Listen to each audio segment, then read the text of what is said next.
ఓ పిల్ల మౌనిక, ఆంటీ చెప్పండి అండి. ఎట్లొచ్చినావమ్మా? ఆఫీస్ క్యాబ్ లో వచ్చినా ఆంటీ. అవునా అమ్మా, ఇవాళ రేపు ఆఫీస్లో బుల్లెట్లు కూడా పెడతారా దింపనీకి, ఇంటికాడ దింపనీకి? లేదంటే నువ్వు ఎందుకు అబద్ధాలు ఆడుతున్నావు నాకు అర్థమైతే. నువ్వు బండి మీద దిగి నేను చూడలేనా ఇప్పుడు? నువ్వు ఎన్ని రోజులు సంధి చేస్తావు ఇట్లా? నేను ఈ రోజు మేలుకున్నా కాబట్టి బండారం అంతా బయటపడ్డది. లేదంటే అయినా మా ఆఫీస్ కొలిక ఆంటీ. ఇగో కోలికు కుక్కల థమ్స్అప్ ఇవ్వని ముచ్చట్లు నాకు చెప్పగానే దండం పెడతా, అర్థమైందా? అంకుల్ తెలిసిందనుకో నన్ను బొంద పెడతాడు. అసలు బ్యాచిలర్ పూర్లకు రెంట్ ఇయ్యనే నేను. ఏ సరే అయితే పిల్ల మంచిగా కనిపిస్తాను కానీ ఇచ్చిన. రేపు పొద్దున నువ్వు వాడిని కుక్కర్లో పెట్టినా, వాడిని నువ్వు డ్రమ్లో పెట్టినా మమ్మల్ని లోపట ఎత్తారు. మీరు మంచిగానే ఉంటారు. ఎవరు ఎందుకు ఈ చిరీలకు ఏం చేసిరని చెప్పి అడుగుతారు మమ్మల్ని, అర్థమైందా?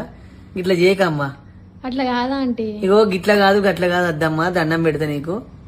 నా బాంచను వచ్చే నెల 5 తారీఖు నీ పైసలన్నీ అయిపోతాయి. కాల్ చేసామ్మా, వేరే చూసుకో. ఇక నీ ఇష్టం. నువ్వు కుక్కల ఫ్రెండ్ తో పోతావో థమ్స్అప్ ఫ్రెండ్ తో పోతావో ఇక నీ ఇష్టం అమ్మా. సరేనా? పో బిడ్డ. ఇగో అమ్మో తక్కువలు కాదమ్మో.